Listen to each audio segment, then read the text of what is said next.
یہ میرا آخری دن ہے اور چند گھنٹوں میں انشاءاللہ افسوس ہو رہا ہے کہ آخری دن ہے. عادت سے ہو گئی کہ پاکستان میں رہنے کی. السلام علیکم ورحمۃ اللہ وبرکاتہ. دوستوں کیسے ہو؟ اللہ تعالیٰ تمام دوستوں کو خوش رکھے، اپنے حفظ و امان میں رکھے، تمام زمینی آسمانی آفات و بلیات سے محفوظ رکھے. سامعین محترم دوستو عزیز، اور ڈاکٹر ذاکر نائک صاحب چند روز قبل پاکستان میں تشریف لائے تھے. اب ڈاکٹر ذاکر نائک صاحب واپسی جا رہے ہیں، پاکستان کو الوداع کہہ رہے ہیں. یہ جو ویڈیو کلپ ہے اس میں ڈاکٹر ذاکر نائک کا آخری خطبہ ہے، اور ڈاکٹر ذاکر نائک کچھ الفاظ پاکستان کی قوم کے متعلق، پاکستانی عوام کے متعلق، اپنے چاہنے والوں کے متعلق، اور جو لوگ ڈاکٹر ذاکر نائک کو اچھا نہیں سمجھتے مجھے بھی ان میں ہی شامل کر لیں، تو جن کو اختلافات ہیں ڈاکٹر ذاکر نائک سے، ان کے متعلق بھی کچھ جملے ڈاکٹر ذاکر نائک نے بولے ہیں. اور ڈاکٹر ذاکر نائک آپ دیدہ ہو گئے اور آپ جذباتی ہو گئے، لہٰذا یہ ڈاکٹر ذاکر نائک کا ویڈیو کلپ دیکھیں، اس کے بعد انشاءاللہ بات کریں گے. آخری دن ہے اور چند گھنٹوں میں انشاءاللہ افسوس ہو رہا ہے کہ آخری دن ہے. عادت سے ہو گئی کہ پاکستان میں رہنے کی. تمنا تھی سالوں کی، کئی سالوں کی، وہ پوری ہوئی. دیر تھی لیکن ماشاءاللہ دیر تھی، لیکن جس طریقے سے لوگوں نے استقبال کیا، اور خصوصاً جتنے مذہبی اداروں نے، میں نے سینکڑوں ٹور کی. میں لاسٹ 30 سال کی میری جو زندگی ہے دعوتی میدان کی، جب میں فرسٹ ٹور کیا تھا 1994 میں لیکچر ٹور، اور یہ 30 سال ہو گئے. یہ 30 سال میں سینکڑوں وزٹ کیا ہوں میں، کئی ممالک کی. لیکن اس لحاظ سے یہ جو پاکستان کا دورہ تھا، جب میں دیگر مذہبی اداروں کو وزٹ کیا، اتنا اچھا لگا کہ سب لوگ نے دل کھول کے استقبال کیا، اور جو محبت اظہار کی وہ مجھے دوسرے کوئی ملک میں نظر نہیں ہے. اور ہم جانتے ہیں کہ مسلمان کے کئی ڈیفرنٹ ادارے ہیں، مسلک ہے، فرقے ہے، لیکن اس باؤنڈری کو توڑتے ہوئے جو قرآن مجید کی آیت جو اللہ تعالیٰ فرماتے سورہ عمران میں سورہ نمبر 3 آیت نمبر 103 میں، وَاعْتَصِمُوا بِحَبْلِ اللَّهِ جَمِيعًا وَلَا تَفَرَّقُوا، کہ اللہ کی رسی کو پکڑو اور آپس میں نہ بٹو. تو اس کا اظہار یہ ٹرپ میں مجھے محسوس ہوا کہ کس طریقے سے، جب صرف کیونکہ میں دائی ہوں، یہ نہیں دیکھا کہ ذاکر کدھر سے آ رہا ہے یا کون سے مسلک سے اس کا واسطہ ہے، کیونکہ وہ دائی ہے اللہ کا، دل کھول کے میرے استقبال کیا. اور یہی چیز ہے جو اللہ اور اللہ کے رسول کی بات جو مسلمان کو ایک کر سکتی ہے. تو یہ پاکستان کا جو دور تھا، مجھے کئی سالوں سے آنا تھا، لیکن جب میں تقریر کرنے لگا تو حالات کی وجہ سے انویٹیشن تو سینکڑوں آئے، لیکن جب میں ہجرت کی انڈیا سے ملیشیا اتر جایا، اور جب 2019 میں نے ڈیسائیڈ کیا کہ انڈیا واپس نہیں جانا ہے، تو اس وقت میں نے سوچا ابھی پاکستان وزٹ کرنے کا سمے آ گیا ہے. تو اس ٹائم ڈیسائیڈ کیے تھے آنے کے لیے اکتوبر 2020 کو، لیکن انفارچونیٹلی کووڈ آ گیا، اسی لیے وہ ٹرپ پسپون ہو گئے، اور ابھی 2024 میں میں ادھر ہوں. حالانکہ جب میرا دورہ ہوتا ہے تو ایک یا 2 ہفتے کے لیے ہوتا ہے. تو جب انویٹیشن آیا 4 ہفتے کا، تو میں بولا انشاءاللہ، کیونکہ کافی لوگ ملنا چاہتے ہیں مجھے، تو یہاں وقت زیادہ دینے پڑے گا. لیکن یہاں آنے کے پہلے اتنے سینکڑوں انویٹیشن آئے، نہ ہی صرف مذہبی آرگنائزیشن سے، یونیورسٹی سے، لوگوں سے، اور یہاں آنے کے بعد اس کی تعداد اور بڑھ گئی. اگر میں پورا سال بھی یہاں بتاؤں تو ممکن ہی نہیں کہ 10% بھی اس انویٹیشن کو میں قبول کر پاؤں. انیشیل پلان تھا صرف 3 سٹیز کو وزٹ کرنا، کراچی، لاہور اور اسلام آباد، لیکن انویٹیشن اتنے آئے کہ پھر ہم نے سیالکوٹ اور فیصل آباد کو بھی ہمارے ٹرپ میں انکلوڈ کر دیا. ایسے انویٹیشن تو کافی شہروں سے ہے، نام نہیں لینا چاہتا ہوں، سب کونے سے مجھے لگتا ہے. جو میں جانتا بھی نہیں تھا ایسی سٹیز ہیں وہاں سے بھی آنے لگے انویٹیشن، اور سب لوگ کہتے ہیں یہاں آئیے، آپ کی ضرورت ہے، ہم آپ کو سننا چاہتے ہیں. تو یہ محبت دیکھ کے ماشاءاللہ کافی خوشی محسوس ہوئی. حالانکہ اتنی لمبی ٹرپ میں عام طور پہ 2 ہفتے کی ہوتی ہے، 1 ہفتہ یا 2 ہفتہ ہوتی ہے. اور یہ جو محبت تھی اسے دیکھ کے ماشاءاللہ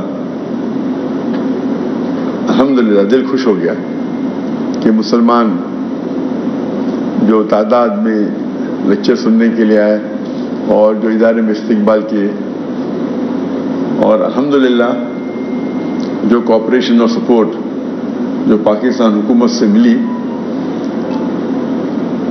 جو سیکورٹی کی انتظامات تھے، لگتا ہے مجھے وہ ایک سٹیپ آگے گئے دیکھنے کے لیے کہ میں یہاں محفوظ ہوں. مجھے تو بہت یہ امن محسوس ہو رہا تھا. مجھے لگتا نہیں تھا کہ سب چیز کی ضرورت تھی، لیکن وہ ہو سکتا ہے کہ زیادہ احتیاط لے رہے تھے، اور اس کے لیے میں شکر گزار ہوں.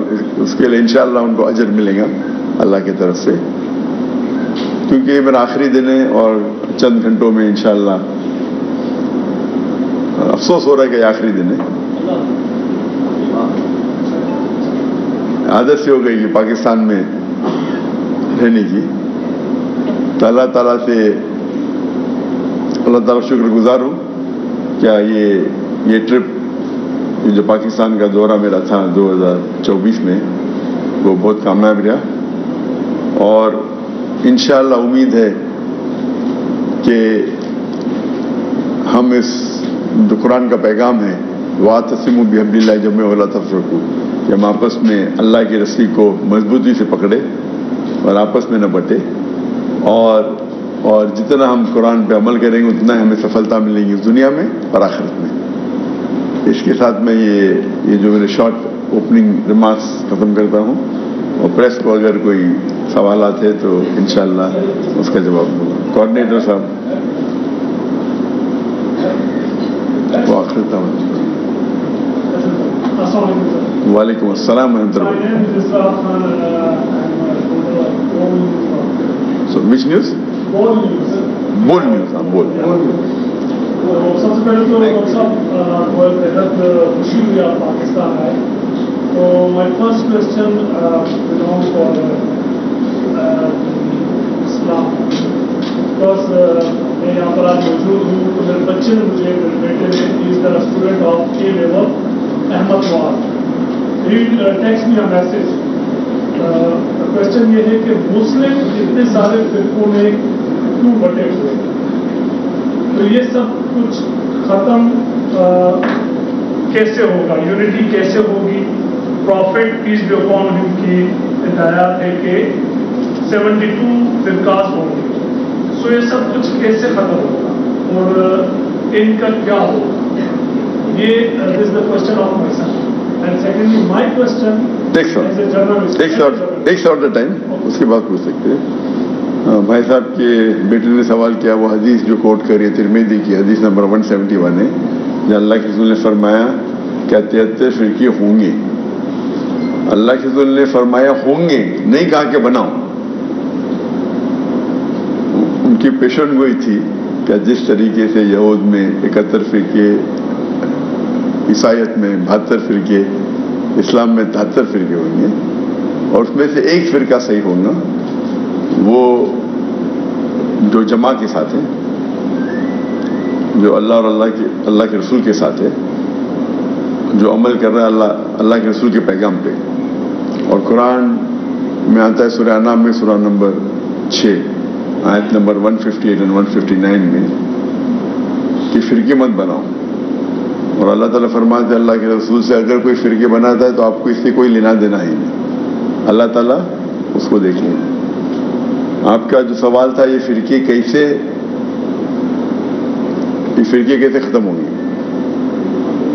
قرآن کی آیت سورہ عمران کی سورہ نمبر 3 آیت نمبر 103 میں وَاعْتَصِمُوا بِحَبْلِ اللَّهِ جَمِيعًا وَلَا تَفَرَّقُوا، کہ اللہ کی رسی کو مضبوطی سے پکڑیے۔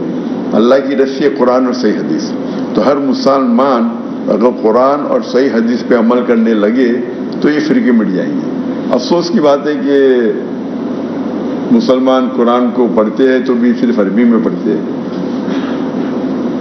اگر عربی زبان آپ کو آتی ہے تو اچھی بات ہے، لیکن عربی زبان نہیں آتی تو عربی زبان کے ساتھ آپ اس کا ترجمہ بھی پڑھیے۔ اگر آپ کو اردو میں مہارت ہے تو اردو میں پڑھیے، انگریزی پہ مہارت ہے تو انگریزی میں پڑھیے۔ تو اگر ہر مسلمان قرآن کو سمجھ کے پڑھے گا اور اس پہ عمل کرے گا تو اکثر فرقے ہٹ جائیں گے، کیونکہ ہم قرآن کو سمجھ کے نہیں پڑھتے، اور قرآن میں کیا لکھا ہے وہ عام مسلمان نہیں جانتا، اسی لیے فرقے بنتے۔ اگر قرآن کو سمجھ کے پڑھیں گے اور قرآن اور اللہ کی رسی قرآن اور صحیح حدیث کے اوپر عمل کریں گے تو انشاءاللہ ہم مسلمان پھر سے دنیا کی چوٹی پہ ہیں۔ آج ہم مسلمان دیکھے جاؤ تو فٹ بال کی طرح لوگ لات مارتے اس کو، we are look down upon, کیونکہ ہم قرآن اور حدیث سے دور ہو گئے۔ انشاءاللہ واپس نزدیک آئیں گے تو ہم چوٹی پہ پہنچیں گے دنیا کی۔ ڈاکٹر صاحب میرا نام خاور نواز راجہ ہے، میں دنیا نیوز سے ہوں۔ آپ کو پاکستان میں ہم خوش آمدید کہتے ہیں اور آپ کا شکریہ بھی ادا کرتے ہیں کہ آپ یہاں تشریف لائے، اور میں اس کے ساتھ اپنے محسن عباسی صاحب، ظفر صاحب، بھارت صاحب اور بلال ربانی صاحب کو بھی خراج تحسین پیش کرتا ہوں۔ یہ سارے احباب آپ کے اشارہ بشانہ رہے اور یہ قابل تحسین عمل ہے۔ آپ پاکستان آئے، ہماری بھی بڑی خواہش تھی آپ کو دیکھیں، آپ سے ملیں، اور میں یہ سمجھتا ہوں کہ ہماری بخشش کا ذریعہ بنیں گے انشاءاللہ۔ میرا سوال آپ سے یہ ہے، آپ پاکستان میں رہے، ماشاءاللہ آپ کی بہت خوبصورت اور اچھے انداز سے مہمان نوازی ہوئی جس کا آپ نے اپنے الفاظ میں ذکر بھی کیا، تو پاکستان میں کوئی ایسی شخصیت رہ گئی جس سے آپ نہ ملے ہوں؟ اور دوسرا میں آپ سے پیش کی معذرت چاہتا ہوں کہ فلسطین کے حوالے سے کوئی بیان آپ کا میری نظر سے نہیں گزرا، چونکہ پوری دنیا میں آپ کو دیکھا جاتا ہے، سنا جاتا ہے، تو فلسطین کے حوالے سے آپ کیا کہیں گے؟ اور اس سے ایک ضمنی سوال ہے کہ مقبوضہ کشمیر میں اور فلسطین میں آپ کو پتہ ہے ظلم ہو رہا ہے۔ ایک سوال دو سوال پوچھ لیے سپلیمنٹری بھائی صاحب نے۔ مقبوضہ کشمیر کے حوالے سے بتا دیں، وہاں جو کٹ پتلی مہر بنائی گئی ہے اس حوالے سے۔ بھائی صاحب نے پوچھا ایسا کوئی شخص بچ گیا پاکستان میں جس سے آپ نے نہیں ملے؟ ایک ہوں تو بولوں، لاکھوں ہے، کروڑوں ہے۔ میں جن کو ملا وہ تو چند ہزار ہو گئے، اور اکثر ملنا چاہتے، لیکن وقت کی قلت ہونے کی وجہ سے ہم رات کے 2-3 بجے تک لوگ کو مل رہے تھے۔ تو مجھے ایک شخص بتائے جسے نہیں ملے تو لاکھوں میں نہ ہوئیں گے۔ انشاءاللہ امید ہے کہ جو لوگ مجھ سے محبت کرتے ہیں میں ان سے محبت کرتا ہوں، یہاں نہیں تو آخرت میں انشاءاللہ ملاقات کریں گے۔ جہاں تک کہ دوسرا سوال ہے کہ فلسطین کا جو آج معاملہ ہے اور جو امت کی حال ہے اس کا حل کیا ہے؟ میں نے تقریر کی ہے اس موضوع پہ جس کا موضوع ہے 15 point action plan for the Muslim امہ as far as Palestine cause is concern, یعنی 15 نقطے مسلم امہ کے لیے جس میں فلسطین کا حل ہے۔ یہ لمبی تقریر ہے جو میں نے انگریزی میں دی ہے، لیکن اردو میں بھی اس کا خلاصہ کر چکا ہوں میں۔ یہ اگر آپ دیکھیں گے تو اس میں آپ کو ڈیٹیل ملے گی۔ جہاں تک کہ آپ نے کہا وہ کشمیر کا پورا میں نے سوال سنا نہیں، لیکن جو کشمیر کی جو حالت ہے ٹھیک ہے، ہم دیکھتے ہیں مسلمانوں کو کئی جگہ ہیومن رائٹس وائلیشن ہو رہا ہے، چاہے فلسطین میں ہو، چاہے کشمیر میں ہو، چاہے چین میں ہو، چاہے روہنگا میں ہو۔ اگر مسلمان اس کا حل وہی ہے، 15 پوائنٹ ہے نا، وہی حل ہے۔ 15 پوائنٹ ایکشن پلان سب کے لیے حل ہے۔ ہم مسلمان بٹے ہوئے، اگر ہم مسلمان ایک ہو جائیں گے تو انشاءاللہ کوئی ہمیں فٹ بال کی طرح نہیں لات ماریں گا۔ جو ہیومن رائٹس وائلیشن سب جگہ ہو رہا ہے تو مسلمان کے خلاف خصوصاً، اس کی وجہ ایک ہی ہے اگر مسلمان ایک ہو جائیں گے اور اللہ کی رسی کو مضبوطی سے پکڑیں گے تو انشاءاللہ ہم پھر سے، اور یہ وقت آئے گا. اللہ تعالیٰ فرماتے قرآن مجید میں 3 جگہ، سورہ توبہ سورہ نمبر 9 آیت نمبر 33، سورہ فتح سورہ نمبر 48 آیت نمبر 28، اور سورہ صف سورہ نمبر 61 آیت نمبر 9، هو الذی ارسل رسولہ بالہدی ودین الحق لیظہرہ علی الدین کلہ. اللہ نے بھیجا اپنے پیغمبر محمد صلی اللہ علیہ وسلم کو دین الحق کے ساتھ تاکہ وہ سارے مذاہب پہ غالب ہو، چاہے وہ عیسائیت ہو، یہودیت ہو، ہندوازم ہو، بدھزم ہو، سیکولرزم ہو، ایتھیزم ہو، سوشلزم ہو. Islam is destined to supersede all, کل ماسٹر دیم آل. اور اللہ تعالیٰ 2 جگہ کہتے ہیں وَلَوْ كَرِهَ الْمُشْرِكُونَ، کتنا بھی مشرک نہ چاہیں گے، کتنا بھی غیر مسلمان نہ چاہیں گے. اور ایک جگہ کہتے ہیں اللہ وَكَفَى بِاللَّهِ شَهِيدًا، اور اللہ شہادت کے لیے کافی ہے. تو اللہ کا وعدہ ہے کہ ہمارا دین غالب ہوگا. اور صحیح حدیث میں بھی اس کا ذکر آتا ہے کہ قیامت کے پہلے مسلمان 60 سال تک پوری دنیا پہ حکم کریں گے. اور شریعت کی وہ ہے کہ ہم مسلمان کو بھی یہ دیکھنا چاہیے، اللہ نے وعدہ دیا تو اللہ سبحانہ و تعالیٰ کو آپ کو اور میری ضرورت ہی نہیں، اللہ تعالیٰ اکیلے کافی ہے. اللہ ہم کو موقع دے رہے کہ آپ قرآن و حدیث پہ چلتے ہیں کیا نہیں. اللہ کو تو ہماری ضرورت ہی نہیں. ہمیں کیا جو اللہ تعالیٰ کو اگر فلسطین کا حل کرنا ہے وہ تو 1 سیکنڈ میں کن فیکن ہو سکتا ہے. اللہ تعالیٰ امتحان لے رہے ہمارا، جو فلسطین پہ ہو رہا ہے وہ فرض کفایہ کر رہے، ہم کیا کر رہے ہیں؟ وہ فلسطین تو اکثر ایکسیلنٹ مارک سے پاس ہوئیں گے، ہم فیل ہو جائیں گے. ہم کیا کر رہے ہیں؟ ان سے زیادہ ہمارا امتحان ہے. فلسطین کو دیکھ کے لگتا ہے صرف ایک ہی ملک پورے دنیا میں آزاد ہے، وہ فلسطین ہے، باقی سب آکیوپائڈ ہے. ایک ہی ملک آزاد ہے. تو انشاءاللہ قرآن و حدیث پہ عمل کریں گے تو ہمیں فتح ملے. پاکستان سوال پہ مجھے کوشش کریں ایک ہی سوال. ڈاکٹر پاکستان یہ بتائیے گا پاکستانی پولیٹیشینس کو، اسکالرس کو، عوام کو کیا پیغام دے کے جانا چاہیے اور نیکسٹ گول آپ اپنا نام اور چینل کا نام بھی بتائیے. تو آپ نے کہا کہ پاکستانی عوام اور اسکالرس کو کیا پیغام دینا چاہیے اور نیکسٹ گول کا نیکسٹ گول آپ کا کام موقع لے کے جانا. میں صاحب نے سوال پوچھا کہ پاکستانی عوام، پولیٹیشین اور علماء کو کیا پیغام دینا چاہتے ہیں.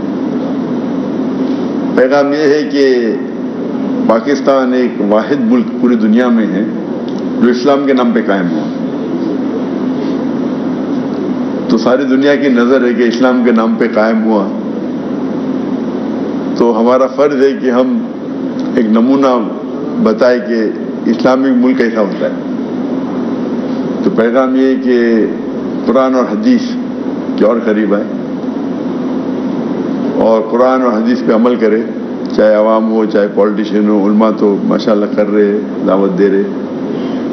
اور یہ ہے میرا علماء سے کہ علماء اور پولیٹیشین ان کے ساتھ ایک گہرا تعلق ہونا چاہیے، کیونکہ یہ ملک جو بنا اسلام کے نام پہ، so they should be cooperation rather than friction. اور جو ماسٹر یہ تعالیٰ الی کلمۃ سواء بین بینکم، ہاں اس بات کی طرف جو آپ اور میں یکساں ہے. تو علماء کو حکمت سے بات کرنا چاہیے جو حکمران ہیں. حکمران کو علماء کی بات ماننا چاہیے. تھوڑا گیو اینڈ ٹیک ہونا چاہیے. ہم یہ نہیں سمجھتے کہ اوور نائٹ بدلاؤ آ سکتا ہے. There should be cooperation, because اچھی بات ہے کہ سب مسلمان ہیں، عوام بھی مسلمان ہیں، حکمران بھی مسلمان ہیں، علماء بھی مسلمان ہیں. تو بڑا کامن ایجنڈا تو ہے نا قرآن، اللہ اور اللہ کے رسول. تو یہ کامن ایجنڈا کو رکھتے ہوئے، قرآن کو آگے رکھتے ہوئے، اللہ کو آگے رکھتے، اللہ کے رسول کو آگے رکھتے ہوئے اگر ہم بات کریں اور تھوڑا کمپرومائز کریں تاکہ net result should be that یہ دیش اور قرآن و حدیث کے قریب آئے. یہ رزلٹ ہونا چاہیے. 100% اوور نائٹ تو ممکن نہیں. اللہ کے رسول جب تھے وہ بھی ماشاءاللہ 22-23 سال لیے, آستے آستے. آپ کو تو 70 سال ہو گئے نا, اس سے زیادہ. تو حکمت کے ساتھ اگر ٹیبل کے اکراس بیٹھے اور ایک دوسرے کو سمجھے, مین ایجنڈا ہونا چاہیے کہ کامن پوائنٹ ہے قرآن اور حدیث, اللہ اور اللہ کے رسول. اس پوائنٹ پہ بیٹھ کے اگر بات کرے, آلویز امن کے وقت اسلام زیادہ پھیلتا ہے, وار کے ٹائم پہ نہیں. اس لیے اللہ کے رسول نے صلح حدیبیہ کی تھی. تو وہی اگر رکھ کے اگر عوام, حکمران اور علماء بیٹھے اور کامن پوائنٹ پہ آئے تاکہ ملک ترقی کرے اور قرآن و حدیث کے قریب آئے, اللہ تعالیٰ تو سارے دنیا میں دین نافذ کرنے والا. ہم چاہے یا نہ چاہے, آپ چاہے میں نہ چاہے, اللہ کو میرے اور آپ کی ضرورت نہیں. ہم تو ربش ہے. اللہ نے وعدہ دے دیا قرآن میں, ہم کیوں نے میک ہے ویل دا سن شائن, ہم کیوں نے اس کا فائدہ اٹھائے کہ اسلام تو غالب ہونے والا ہے. میک ہے ویل دا سن شائن یہ کہاوت ہے. تو ہم اگر یہ کریں گے تو ہمارے لیے سب سے امپورٹنٹ ہے. اللہ تعالیٰ فرماتے ہیں اگر آپ دنیا چاہتے ہیں تو اللہ دنیا دے گا لیکن آخرت نہیں دیں گا. اگر آپ آخرت چاہیں گے اللہ آخرت بھی دیں گا, دنیا بھی دیں گا. تو میں ہمیشہ کہتا ہوں کہ اکثر لوگ کرسی کے پیچھے, تو سب سے اول کرسی ہے آخرت کی. آخرت کی کرسی کے پیچھے رہو, اس میں کوئی نقصان نہیں. دنیا کی ملی یا نہ ملی, وہ آخرت کی کرسی ایٹرنیٹی کے لیے, ہمیشہ کے لیے. یہاں دنیا کی کرسی کتنے سال ایک انسان جیتا ہے؟ 70, 80, 90 سال, اس سے زیادہ تو نہیں, 100 سال. ایوریج کتنا؟ 80 ایئرس. وہ تو تا قیامت تک ہے. تو اس کے پیچھے رہیں گے تو اللہ تعالیٰ وہ بھی دے گا, یہ بھی دے گا. اپنا نام اور اپنے چینل کا نام. ڈاکٹر صاحب, میرا نام جمیل مرزا, میں ایکسپریس سے تعلق رکھتا ہوں. میرا سوال یہ ہے کہ اس وقت جب فلسطین کے اوپر حملہ ہو رہا ہے, ایران بھی اس میں ان کو اسرائیلیوں کو جواب دے رہا ہے فلسطین پہ حملے کا, لبنان بھی دے رہا ہے, اور دوسرے بھی بیرون دوسرے جو ممالک ہیں وہ بھی ساتھ دے رہے ہیں. لیکن جو بڑے اسلامی ممالک ہیں وہ خاموش تماشا کو دیکھ لیں. کیا اللہ اور اللہ کے رسول کے نزدیک ان حکمرانوں کو انداز جواب نہیں دینا ہوگا کہ جب آپ کے مسلمان بھائی کٹ مر رہے تھے, کچھ ملک ساتھ دے رہے تھے اور آپ تماشائی بنے ہوئے تھے؟ بہت شکریہ.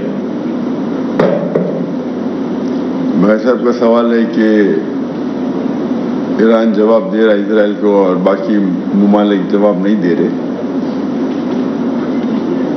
اس کے لیے دیکھنا چاہیے کہ کیا سچویشن ہے. اگر وہ حکمران ایسی چیز کر رہے ہیں جو حکمتاً امت کے لیے فائدہ ہے تو صحیح ہے, اور قرآن اور حدیث کی روشنی میں صحیح کر رہے. کیا نہیں, اکثر لوگ بیک سیٹ ڈرائیونگ کرتے. بیک سیٹ ڈرائیونگ مطلب ڈرائیونگ تو جانتے ہیں بیک سیٹ کرتے. تو یہ دیکھنے پڑے گا وہ ان کا موقف کیا ہے, ان کی نیت کیا ہے. اگر نیت یہ ہے کہ ہم کریں گے تو اور نقصان ہوگا اسی لیے نہیں کر رہے, یا کریں گے تو اور فائدہ ہوگا, تو ہر حکمران اپنے حساب سے وہ سوچ رہے گا. تو اس کے اندر حکمران کو علماء سے رائے لینا چاہیے کہ قرآن اور حدیث کی روشنی میں کیا کرنا چاہیے. تو جب ہم اللہ کے رسول کی سیرت پڑھتے ہیں تو کئی واقعے ایسے آتے ہیں جس کے اندر ہمیں ہدایت قرآن اور حدیث میں کہ کن واقعوں کے ساتھ کیسا برتاؤ کرنا چاہیے. تو میری یہ رائے ہے کہ جتنے حکمران ہیں وہ علماء کے ساتھ بیٹھ کے جو ان کی سوچ ہے ان کے ساتھ ڈسکس کرنا چاہیے, اور علماء اپنی رائے دینا چاہیے, اور they should be a common agenda. یہاں کیا ہوتا ہے, ہم دیکھ رہے ہیں کہ دیر از نو کنیکشن بٹوین دا علماء اینڈ حکمران. علماء حکمران اگر ساتھ میں بیٹھے اور ایک دوسرے سے ڈسکس کرے اور علماء یہ بتائے کہ آخرت کے لیے کیا بہتر ہے. مسلمان ملک ہے, حکمران بھی مسلمان, علماء بھی مسلمان, اور وہ اگر دلیل پیش کرے قرآن اور حدیث سے کہ اللہ کے رسول نے اس وقت کیا کیا, اللہ کیا ہمیں حکم دیتے ہیں, اور اگر بیٹھ کے سمجھوتا کے ساتھ بات کی وہ بہتر ہے بنسبت تناؤ کے.